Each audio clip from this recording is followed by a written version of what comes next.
다들 우리 육신의 부모님을 생각을 하시면서 또 사랑과 은혜의 마음을 표현했으면 좋겠고, 또 우리의 부모가 되시노라, 아버지가 되시노라 선포하시는 하나님께 나아가는 귀한 시간 되었으면 좋겠습니다.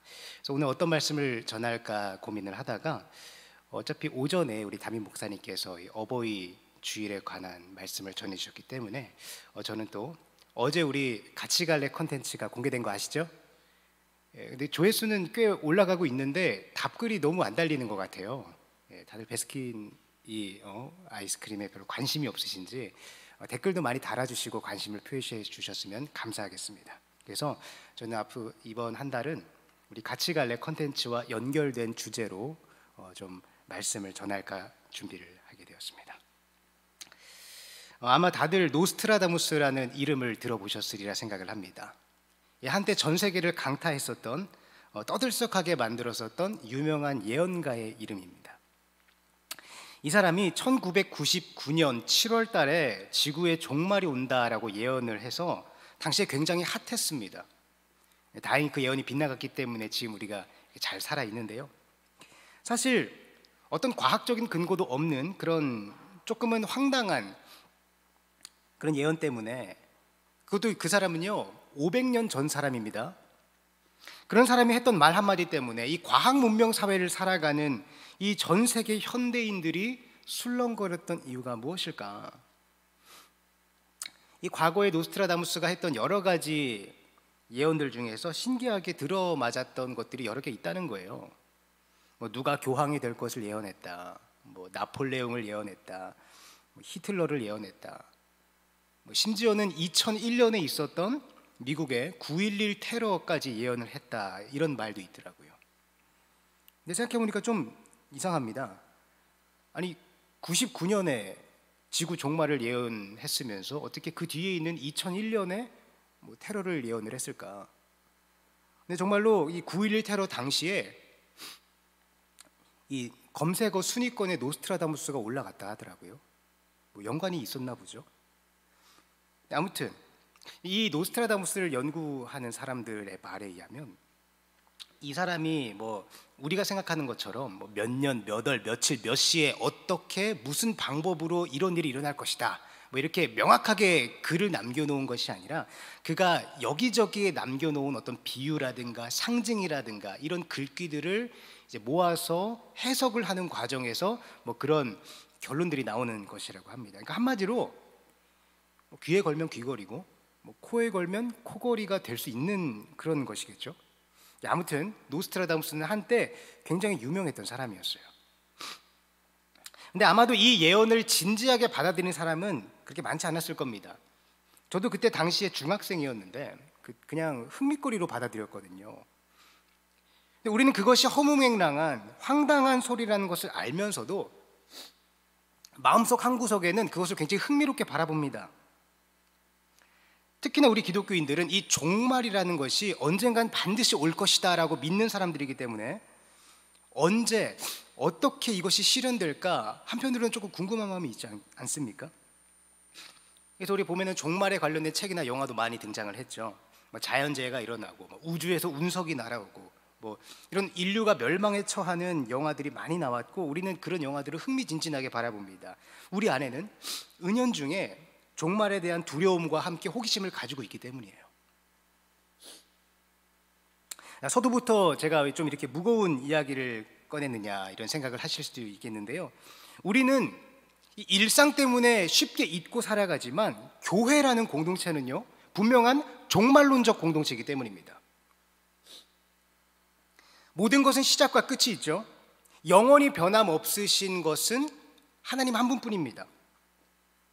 더군다나 초대교회는 특별한 종말론적 공동체였습니다.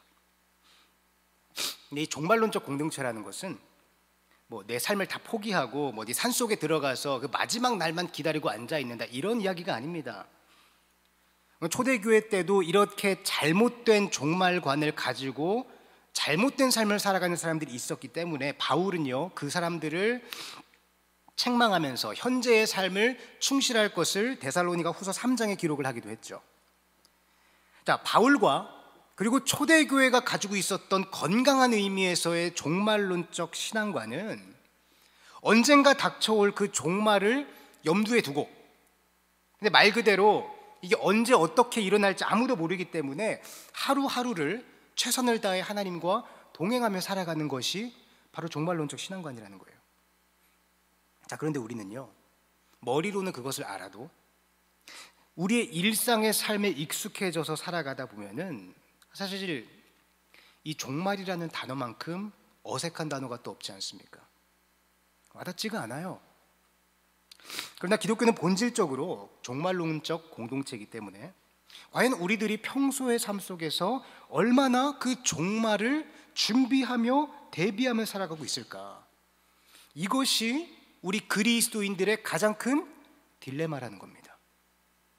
하늘의 목적을 두고 하늘을 바라보며 살아가야 될 존재들인데 정작 우리의 몸은 이 땅에서 살아가요. 그러니까 이 성도는 이 하늘과 땅 사이에 끼어 있는 그런 어중간한 존재처럼 느껴질 때가 참 많다는 거예요. 자, 조금 무거운 주제이긴 합니다만 이 교회가 종말론적 공동체다라는 이 주제는요, 결국 우리가 평소에 항상 궁금해하고 있는 이 질문과 직접적으로 연결이 됩니다. 무슨 질문이냐? 우리를 향한 하나님의 뜻이 무엇일까? 나를 향한 하나님의 계획이 무엇일까? 여러분들 이거 모두 궁금하시잖아요. 우리는 모두 하나님의 계획과 뜻을 궁금해합니다. 알고 싶어하죠. 야, 지금 내가 하고 있는 이 일이 성공할 수 있을까? 이 남자, 이 여자가 내 배우자가 맞을까? 지금 내가 다니는 직장이 하나님께서 예비하신 나의 직장이 맞을까? 자, 구약의 이스라엘 백성들도요, 항상 하나님의 뜻과 계획에 대해서 궁금해했습니다. 그래서 하나님은 이 예언자를 비롯한 여러 가지 방법으로 그 자신의 뜻을 백성들에게 알려주셨어요. 그런데 하나님께서는 그 자신의 계획과 뜻을 성취하시기 전에 이 예언이, 이 계획이 반드시 이루어질 것이다 라고 하는 증거를 먼저 주셨습니다. 보증서처럼 말이죠. 성경은 그것을 징조라고 합니다. 자, 오늘 본문은요, 하나님께서 남유다의 아하스 왕에게 이사야를 통해서 그 징조를 주시는 내용이에요. 지금 남유다의 상황은 굉장히 긴급한 상황이었습니다. 당시에 상당히 강대국이었던 아람과 그리고 북이스라엘이 연합을 맺고 남유다로 쳐들어오고 있는 상황이었어요. 자, 이런 일이 닥쳤을 때 일반적으로 왕이 자연스럽게 해야 했던 일은 이 위기를 죄송합니다. 제가 비염 때문에 코가 좀 말썽입니다. 이런 일이 닥쳤을 때 일반적으로 왕이 자연스럽게 당연히 밟아야 하는 수순은 이 위기를 극복할 수 있도록 하나님께 기도를 드리는 일이었어요. 자, 그것을 성경은 징조를 구한다라고 표현을 하기도 합니다. 그런데요, 아하스는요, 지금 이 국가적 위기 상황 앞에서 하나님께 징조를 구하기보다는 그것을 거부합니다. 왜냐하면 지금 아하스는요, 하나님의 도움보다는 또 다른 강대국인 아수르에게 도움을 요청할 심산이었기 때문이에요. 하나님보다 아수르를 택한 것이죠. 근데 놀랍게도 하나님은 그런 아수르를 책망하지 않으십니다. 야, 너는 이런 일이 있으면 당연히 나한테 먼저 와서 기도를 해야지. 어떻게 아수르한테 먼저 갈 생각을 하고 있냐? 꾸짖지 않으셨어요. 오히려 하나님께서 먼저 나타나셔서 이사야를 통해서 징조를 주고 계십니다. 자, 그 징조의 내용이 오늘 우리가 읽은 본문의 내용이에요. 다시 한번 봉독합니다. 그러므로 주께서 친히 징조를 너희에게 주실 것이라. 보라, 처녀가 잉태하여 아들을 낳을 것이요 그의 이름을 임마누엘이라 하리라. 자, 교회를 좀 다니신 분들은 잘 아는 구절일 거예요. 예수님을 예언하는 내용이죠. 여러분 생각해 보시기 바랍니다. 뭔가 좀 이상하지 않습니까? 자, 지금 이 말씀이 외세의 침략으로부터 위협을 당하고 있는 사람에게 징조로 주기에 어울리는 내용이냐는 거예요. 더군다나 예수님은 지금 이 아하스의 시대로부터 약 700년 후에 태어난 분입니다. 아무리 생각해도 지금 아하스에게 필요한 것은 먼 미래에 오실 메시아가 아니라 지금 당장 코앞에 닥쳐 있는 이 문제를 잘 극복할 수 있도록 힘을 줄 수 있고 위로를 줄 수 있는 확실한 사인이라는 거예요. 자, 다시 말씀드리자면 징조는 하나님께서 반드시 이 일 가운데 역사하실 것이라는 것을 확증하기 위해서 미리 주어지는 보증서의 내용입니다. 그렇다면 이 징조는요, 이 징조를 받는 사람에게 확신을 심어줄 수 있을 정도로 특별하거나 명확한 메시지를 담고 있어야 되잖아요. 조금 1차원적인 얘기는 합니다만, 오늘 이 예배를 마치고 집으로 돌아가는 길에 너가 롱패딩에 털모자를 쓴 사람 10명을 만나게 될 것이다 라는 예언이 왔다고, 징조를 주셨다고 해보자고요. 어떻습니까? 확실하죠? 요즘 아무리 일교차가 크게 벌어져 있다 하더라도 롱패딩에 털모자 쓴 사람은 없을 겁니다. 기적적으로 1명 볼 수 있을지 모르겠지만 10명이나 본다는 것은 정말로 확실한 징조라고 볼 수 있을 거예요. 그런데 하나님께서 징표를 주시면서 앞으로 50년 뒤에 한 여자가 아들을 낳을 거야, 이런 기도 응답을 받았다고 하시면 여러분들은 기분이 어떠시겠어요? 마음에 확신이 오십니까?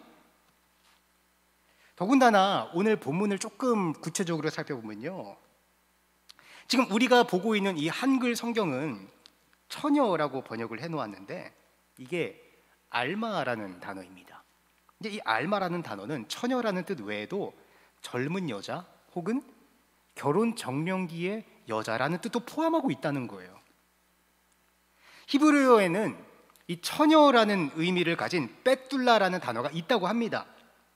근데 이사야는요, 그 벳둘라가 아니라 여러 가지 해석이 가능한 알마라는 단어를 굳이 사용을 했다는 거예요. 그러니까 이 예언은 젊은 여자가 잉태해서 아들을 낳을 것이다 라는 해석도 가능한 겁니다. 만약에 그렇게 해석을 해버리면 이건 너무 당연한 얘기잖아요. 아니, 젊은 여자가 애를 낳는 거는 당연한 일이잖아요. 그리고 이거를 설령 처녀라고 번역을 한들 한 여인이 아들을 낳을 것이라는 내용의 메시지가 지금 국가적 위기에 빠져 있는 사람 앞에서 할 수 있는 위로와 응원의 징조가 될 수 있을 것인가? 이 이사야의 의도를 우리는 정확히 알 수는 없을 겁니다. 어쨌든 확실한 것은요, 이 위기의 상황에 있었던 아하스에게 하나님께서 징조라고 주신 것이 뭔가 육안으로 확인할 수 있는 분명한 증거가 아니라 그것을 받는 순간 오히려 아하스의 마음을 더욱 답답하게 만들었을지도 모를 뭔가 뜬구름 잡는 그런 말이었다는 거예요. 근데 저는 여기에 하나님의 의도가 분명히 있다라고 생각을 합니다. 그리고 또한 이 성경을 기록한 이사야의 의도가 분명히 있다고 생각을 합니다. 그것은 우리에게 하나님의 뜻과 계획이 선포된다 하더라도 우리로서는 그 하나님의 뜻과 계획을 명확하게 인지하고 받아들일 수 있는 능력과 지각이 없다는 거예요. 하나님은 분명히 선포하셨습니다. 먼 훗날 이 땅에 한 여인의 몸을 통해서 메시아가 태어날 것이다. 자, 이 안에는 어떤 메시지가 들어있느냐? 너희들은 절대로 망하지 않는다. 아니, 설령 현실은 너희들이 당장 망할 것처럼 느껴지더라도 너희 민족 가운데에 반드시 한 여인을 통해서 이 세상을 구원할 메시아가 태어날 것이다. 그러니까 너희가 오늘의 현실을 꾸준히 성실하게 살아가다 보면 언젠가 메시아가 나타나듯이 하나님의 뜻은 언젠가 너희들의 삶을 통해서 반드시 이루어질 것이다. 분명한 약속인 거예요. 저는 우리의 현실도 이 본문의 아하스와 크게 다르지 않다고 생각을 합니다.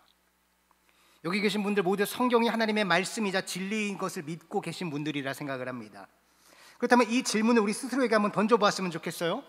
내가 진리라고 믿는 이 성경을 읽을 때마다 바로바로 내 앞에 놓인 문제들이 해결이 되었던가? 하나님께 기도를 드리면 곧바로 하나님께서 개입하셔서 응답을 주시던가?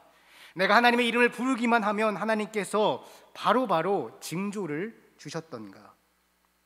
아니잖아요. 마치 오늘 아하스에게 주신 이 애매하고 흐릿한 징조처럼 나는 분명히 하나님을 믿고 나를 향한 하나님의 뜻과 계획을 알고 싶은데 말씀을 봐도 기도를 해도 예배를 드려도 여전히 하나님의 모습은 흐릿하게 보일 때가 참 많지 않습니까? 이 땅에서 살아가지만 하늘을 바라보며 그 하늘과 땅 사이에 끼어서 이러지도 저러지도 못하고 있는 그런 내 모습에 답답함을 느끼던 것이 바로 우리들의 모습 아니겠습니까? 자, 예수님의 제자들도요, 하나님의 뜻을 항상 궁금해했습니다. 그래서 예수님께 이런 질문을 합니다. 마가복음 13장 4절입니다. 우리에게 이루소서 어느 때에 이런 일이 있겠사오며 이 모든 일이 이루어질 때 무슨 징조가 있사오리이까? 이 말씀은 예수님의 사역이 막바지에 이르던 어느 날 제자들에게 하셨던 충격적인 예언의 내용이었어요. 예루살렘 성전이 완전히 무너져 버릴 것이다. 자, 성전이 무너진다는 것은 유대인들에게 있어서 굉장히 마치 종말과 같은 어마어마한 사건이기 때문에 이 말을 들은 제자들은 깜짝 놀라서 예수님께 물을 수밖에 없었습니다. 예수님, 그런 엄청난 일이 언제 일어나겠습니까? 그리고 그때에는 어떤 징조가 있겠습니까? 그래서 예수님께서는요, 그 말세의 징조에 대해서 크게 세 가지로 말씀해 주십니다. 자, 첫째는 마가복음 13장 5절입니다. 예수께서 이르시되 너희가 사람의 미혹을 받지 않도록 주의하라. 많은 미혹과 유혹이 다가온다는 것이죠. 둘째는 8절입니다. 민족이 민족을, 나라가 나라를 대적하여 일어나겠고 곳곳에 지진이 있으며 기근이 있으리니 이는 재난의 시작이니라. 전쟁, 지진, 기근과 같은 재난이 닥친다는 겁니다. 세 번째는 13절입니다. 또 너희가 내 이름으로 말미암아 모든 사람에게 미움을 받을 것이나, 세상에 미움을 받는다는 것이죠. 여러분들은 이 세 가지 징조를 듣고 어떤 생각이 드십니까? 야, 이것만 알면 내가 말세의 때를 바로 알 수 있겠다라고 느낄 수 있으시겠습니까? 저는 아니었습니다. 오히려 오늘날 우리 주변에서 얼마든지 일어나고 있는 그런 일들이라고 느꼈어요. 아마 예수님의 말씀을 들은 제자들도 아하스와 비슷한 생각을 하지 않았을까요? 이 말세의 징조라고 주신 것들이 별로 특별하지 않은 것들이기 때문입니다. 사람들을 미혹하는 것, 진리를 깨닫지 못하도록 막는 모든 것을 말하는 겁니다. 한번 생각해 보시길 바랍니다. 지금 내 삶의 자리 주변에 있는 이 세상의 가치들 중에서 나를 하나님과 가까이 하게 만들어주는 것이 많습니까? 아니면 하나님과 멀게 만드는 것이 많습니까? 멀어지게 만드는 것이 훨씬 많잖아요. 우리가 하나님을 깨닫지 못하게 만들고 하나님께 집중하지 못하도록 막는 것이 얼마나 많습니까? 그런데 이런 것들이 말세의 징조가 될 수 있을까? 두 번째로 전쟁, 지진, 기근, 이런 재난은 어떻습니까? 인류 역사에 전쟁이 한순간도 없었던 적이 없다고 합니다.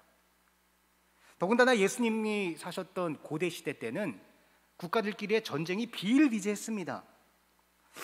가난, 쓰나미, 산불, 지진, 이런 재난, 역사적으로 볼 때에 끊임없이 우리의 삶에 닥쳐왔는데 과연 이러한 일들이 말세의 징조로 우리가 확실히 알 수 있을까?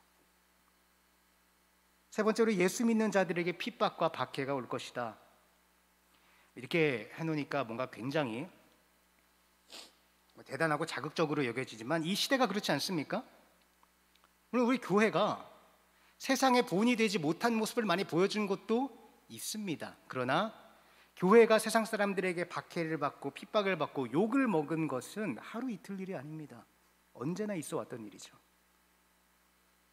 앞서 보았듯이 징조라는 것은 뭔가를 예측하거나 인지할 수 있는 특별한 사인을 말하는 것인데, 예수님은 역사를 비추어 볼 때 딱히 특별하다고 할 수 없는 애매한 것들을 징조라고 주고 계신 거예요. 자, 우리도 징조를 원합니다. 하나님께서 내 기도에 명확하고 특별한 응답을 해주셨으면 좋겠다. 그래서 때로는 우리는 특별한 경험을 원하기도 하죠. 누군가가 방언을 하고 환상을 보고 하나님의 음성을 듣고 뭐 이런 종류의 이야기를 들으면 나도 한번 그런 것들을 경험해 봤으면 좋겠다, 이런 생각 들지 않습니까? 당연합니다. 기독교는 신비의 종교이기 때문이에요. 그런데요, 우리가 기독교를 신비의 종교라고 말하는 것은 단순히 기적이 일어나고 뭔가 과학적으로 설명할 수 없는 미스테리한 일이 일어나서 신비의 종교라고 하는 것이 아니라 하나님이라는 존재 자체가 우리에게 있어서 신비의 영역에 계신 분이기 때문에 우리는 기독교를 신비의 종교라고 하는 겁니다. 우리가 하나님을 믿는 이 믿음 자체가 세상이 설명할 수 없는 신비라는 거예요. 그리고 그 신비의 영역에 계신 하나님께서 그러한 자신의 분명한 목적과 뜻을 가지고 우리들의 삶을 인도하신다는 그 확신이 우리가 가지고 있는 이 믿음이라는 겁니다. 제가 청년들과 이야기를 나눌 때마다 느끼게 되는 것은 우리가 가지고 있는 가장 큰 고민과 질문 중에 하나가 바로 이 문제라는 겁니다. 나를 향한 하나님의 뜻이 무엇인지 모르겠습니다. 아마 다들 비슷하리라 생각을 해요. 하나님은 눈에 보이지 않고 하나님의 뜻과 계획도 명확하게 보이지 않기 때문에 내 삶이 선명하지 않다는 겁니다. 근데 여러분, 오늘 하나님께서 아하스에게 주신 이 징조를 기억하시기 바랍니다. 그리고 예수님께서 제자들에게 하신 이 말씀을 기억하시길 바라요. 하나님께서 위기의 아하스에게 주신 징조는 지금 당장 명확하게 드러나는 물리적인 증거를 주지 않으셨습니다. 물론 때로는요, 성경에서 그렇게 특별한 징조를 주실 때도 있기는 해요. 예를 들어 사사기 6장의 기드온 같은 경우는 아주 특별한 물리적인 징표를 주시기도 하셨습니다. 그런데 그런 아주 특별한 경우를 제외한 대부분의 경우에는요, 하나님은 우리의 일상 가운데에 자연스럽게 우리를 인도해 나가십니다. 하나님께서 우리에게 주신 가장 큰, 가장 확실한 징조는 우리의 믿음입니다. 우리는 하나님의 자녀로서 하나님을 향한 믿음을 가지고 그 하나님을 향하여 한 걸음씩 알아가는 것, 이것이 가장 중요한 거예요. 물론 원칙적으로 말하면요, 우리의 노력으로는 하나님을 알 수 없습니다. 하나님에 대한 지식은 파편적으로 얻을지 몰라도 하나님은 본질적으로 우리와 다른 분이기 때문에 우리의 지식과 노력으로는 하나님께 닿을 수가 없어요. 그래서 우리는 근본적으로 하나님의 뜻과 계획을 깨닫거나 자각할 수 없는 존재라는 겁니다. 그러나 그럼에도 불구하고 왜 우리는 하나님의 뜻과 계획을 계속해서 구하며 나아가야 하느냐? 하나님은 그렇게 자신을 찾는 자들에게 반드시 자신을 계시해 주시기 때문입니다. 내 힘으로, 내 의지로 하나님을 알아갈 수는 없지만, 그러나 우리의 삶의 발자취를 통해서 하나님께서는 그 자신의 뜻을 우리에게 비춰주신다는 거예요. 자, 간혹 어떤 분들은요, 야, 내가 하나님의 음성을 들었어, 하나님께서 나에게 말씀하셨어, 이런 간증을 하기도 하죠. 저는 그런 것들이 틀렸다라고 말하지 않습니다. 하나님께서는 특별한 경우에는 마치 기드온에게 확실한 징표를 주셨듯이 때로는 충분히 그럴 수 있으신 분이니까요. 그러나 대다수의 경우에는 우리가 마치 하나님의 뜻을 구할 때 어떤 물리적이고 가시적인 징표를 주시기보다는 마치 아하스처럼, 예수님처럼 우리가 일상 가운데에 말씀을 붙들고 성실하게, 신실하게 하루하루 살아가다 보면 그 삶의 발자취를 통해서 어느새 하나님께서 역사하고 계신다는 거예요. 그리고 우리가 그 발자취를 돌아볼 때에 하나님께서 일하셨구나, 하나님께서 그 순간 나를 이 길로 인도하셨구나, 이것을 깨닫는 날이 반드시 온다는 겁니다. 그것이 하나님과의 만남입니다. 그 길을 우리 앞서 걸어간 수많은 사람들의 이야기가 이 성경책에, 그리고 기독교 역사의 증인으로 남아 있습니다. 하나님을 진정으로 체험한 자들은요, 단순히 하나님의 뜻이나 계획을 지식적으로 아는 것과는 차원이 다릅니다. 진리를 지식으로 아는 것과 삶에서 맛보고 체득한 것과는 천지 차이라는 거예요. 저는 원두커피를 굉장히 좋아합니다. 저는 음식 맛집에는 별로 관심이 없는데 유명한 카페가 있다고 하면 꼭 한번 가보고 싶어요. 특별히 저는 핸드드립 커피를 좋아하니까 혹시 아는 곳이 있으면 추천해 주시면 감사하겠습니다. 데려가 주시면 저 좋고요. 아마 다들 커피 좋아하실 텐데요, 커피를 한 번도 먹어보지 않은 사람에게 이 커피 맛을 설명해 준다는 것은 정말 어렵습니다. 아마 불가능할 거예요. 그런데 한 모금이라도 마셔본 사람은 그게 뭔지 알겠죠. 저는 하나님의 인도 또한 이와 같다고 생각을 합니다. 하나님의 인도하심을 발견하고 그것을 경험하는 순간, 이때까지 세상에서 어떤 위안은 그런 위로를 내려놓고 하나님만 온전히 바라볼 수 있고 신뢰할 수 있게 되는 거예요. 자, 어제 우리 청년부 랜선 신방 콘텐츠 같이 갈래 1화가 공개되었죠. 열심히 만들긴 했는데 얼마나 만족스럽게 받아들이실지는 모르겠습니다. 저희 두 청년부 교육자는요, 여러분들 모두와 좀 그런 귀한 시간을 많이 갖고 싶어요. 함께 교제도 나누고 여러분들이 가지고 있는 그런 신앙적인 고민들을 진솔하게 나누는 그런 시간들을 참 많이 갖고 싶습니다. 제가 이번에 준비를 하면서 느꼈던 것은 많은 청년들이 삶에서 명확하게 드러나지 않는 하나님의 뜻과 계획 때문에 참 많은 고민을 하고 있구나 하는 생각을 하게 되었습니다. 여러분, 좌절하지 마십시오. 하나님은요, 이렇게 내 눈에 보이고 내 귀에 들리는 그런 단순한 분이 아닙니다. 이미 여러분을 창세전부터 예비해 놓으시고 보이지는 않지만, 들리지는 않지만 여러분들의 삶 전체를 통해서, 여러분들의 삶 전체를 아우르면서 오늘도 여러분들을 인도해 가고 계신 거예요. 여러분들이 이 믿음의 끈을 놓지만 않는다면, 부족하지만 연약하지만 그 하나님의 뜻과 계획을 날마다 구하면서 고민하면서 그렇게 기도하면서 한 걸음씩 나아가는 이 여정이야말로 하나님께서 여러분과 함께 하시는 신앙의 길입니다. 의심이 되십니까? 성경을 펴보시기 바랍니다. 우리 앞서 걸어간 수많은 신앙의 선배들이 오늘 우리가 하고 있는 이 똑같은 고민을 품고 하나님 앞에 이 신앙의 길을 한 걸음씩 뚜벅뚜벅 걸어갔음을 우리가 확인할 수 있지 않습니까? 그리고 그 삶의 발자취를 돌아보면서 하나님은 살아계셨구나, 우리를 인도하셨구나, 이렇게 선포하고 있는 그 증언들이 이 성경책에 기록되어 있습니다. 우리 함께 이 신앙의 여정을 함께 손 붙잡고 끝까지 걸어가는 우리 든든한 청년부 되기를 주님의 이름으로 축복합니다. 함께 기도하겠습니다. 주님, 우리의 눈에 보이지 않지만 항상 우리와 함께 하시며 우리를 인도하고 계시는 주님을 믿습니다. 오늘 아하스에게 주신 징조처럼 나를 향한 하나님의 계획이 명확하게 보이지 않아서 주저하고 불안해하고 있는 우리 청년들의 마음 가운데에 확신을 심어주시고 이 여정 가운데에 하나님의 뜻과 계획을 밝히 깨닫게 될 날이 반드시 오리라 믿사오니 날마다 말씀을 붙들고 기도하며 하나님과 동행하고자 하는 우리들의 마음을 붙들어 주시옵소서.